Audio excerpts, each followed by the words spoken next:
أشهد أن لا إله إلا الله.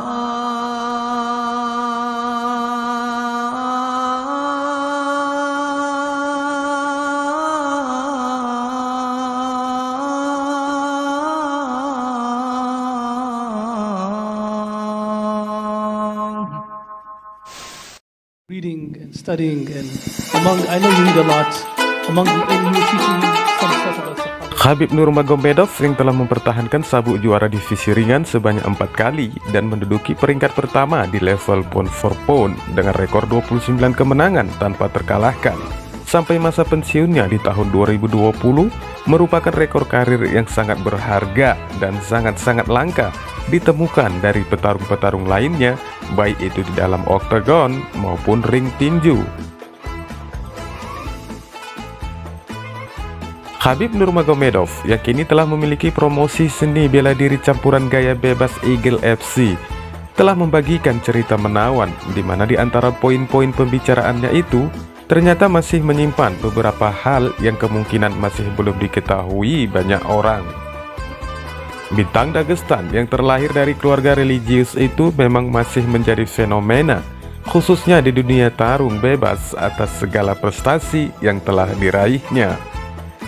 Dari perjalanan karirnya ini, memungkinkan sekali jika The Eagle hingga kini masih menjadi sumber pencerahan bagi orang banyak.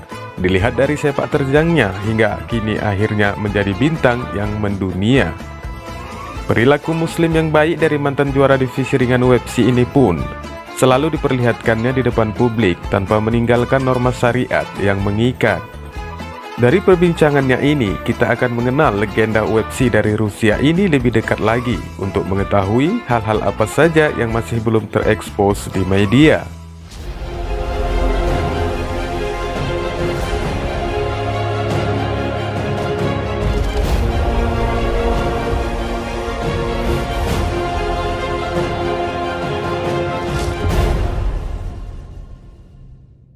Khabib Nurmagomedov lahir pada tanggal 20 September tahun 1988 di desa Sildi di distrik Sumaditski dari Dagestan, ASSR, sebuah republik otonom di Rusia. Sebelum pindah ke Makhachkala, ibu kota Dagestan, di masa kecilnya ia menghabiskan waktunya di Kiev, Ukraina, di mana ia berlatih di Combat Dobro. Khabib adalah anak kedua dari 3 bersaudara, termasuk kakak laki-lakinya Magomed dan adik perempuannya Amina. Keluarga ayahnya pindah dari Sildi distrik Sumaditski ke Kirovol, tempat ayahnya mendirikan sebuah pusat kebugaran. Nurmagomedov tumbuh besar bersama saudara dan sepupunya. Ketertarikannya pada seni bela diri dimulainya ketika ia tengah melihat pelatihan siswa di game. Seperti yang biasa terjadi pada banyak anak di Dagestan, ia mulai bergulat sejak usia dini. Di masa usianya mulai 8 tahun di bawah pengawasan ayahnya Abdul Manaf Nurmagomedov. Abdul Manaf Nurmagomedov adalah seorang atlet dan veteran angkatan darat. Ayahnya juga menekuni olahraga gulat sejak usia dini sebelum menjalani pelatihan judo dan sambo di instansi militer. Khabib sudah berlatih sejak kecil seperti beruang ketika ia berusia 9 tahun pada tahun 1997. Pada tahun 2001, keluarganya pindah ke Makhachkala di mana ia berlatih gulat pada usia 12 tahun dan judo dari usia 15 tahun. Dia mulai berlatih dalam laga sambo pada usia 17 tahun di bawah asuhan ayahnya. Almarhum Abdul Manaf Nurmagomedov pernah menjadi pelatih senior untuk tim nasional sambo tempur di Republik Dagestan dan melatih beberapa atlet sambo dari gulat Makhachkala, Rusia. Khabib Nurmagomedov sering berkelahi di jalanan di masa mudanya sebelum memusatkan perhatiannya pada seni bela diri campuran. How much more time do you give to reading and studying? And I know you read a lot. And you were teaching him some stuff about Sahaba yesterday. Among the Sahaba, which Sahabi do you love the most, and who do you read about the most, and why? So nobody never asked me this question. Give a round of applause, man. Like, honestly, like every day I try to learn something. You know, it's like every day I try to learn. I learn. because this is why we're living on this life. This is why we're here. We're not here to fighting or compete with someone. We're not here. Of course, I was doing this all my life, but same time, like I was learning a lot about my religion. You know, I remember when I was kid, I was training. I was go to the school to study, and I was study Quran. You know, and only one way. My father gave me very hard time when I have like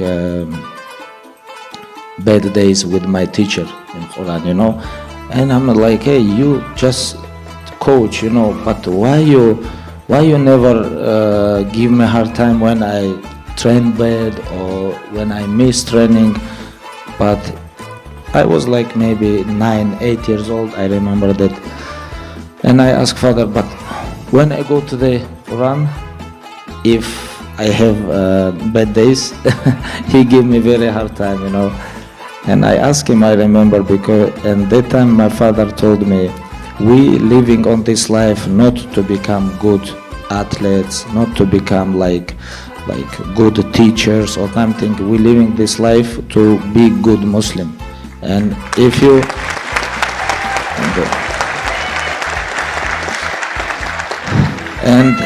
and if you don't know, like if you don't wanna learn the Quran, this is Allah Kalam, you never gonna be good like just person. And I remember he, like it was couple years, I was with it was one person. He was very old. He was my teacher. He was my village. He was from my village. It was my village, and this guy gave me very hard time always, you know.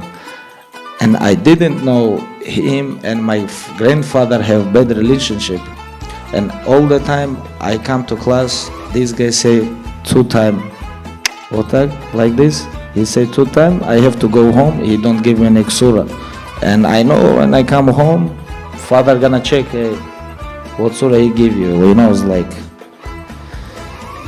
And I ask him, hey, this guy, I feel this guy don't like me. He's like, why you feel this? Because like I watch how he treat other guys and he treat me very bad. Can I change teacher? He said, no, you cannot change teacher. This guy gonna be your teacher next 2 years, you know. And after that, when I become a little bit older, I understand why father sent me. It was for reason, you know. He gave me hard time to make me better, you know. And I remember very good. I was in Wadduha. I was on this surah 1 week. Every day I go, he said 2 times no. I go home, father give me hard time. It was, I remember this surah very good, you know. This guy gave me very hard time. Rahimahullah. He was very good person.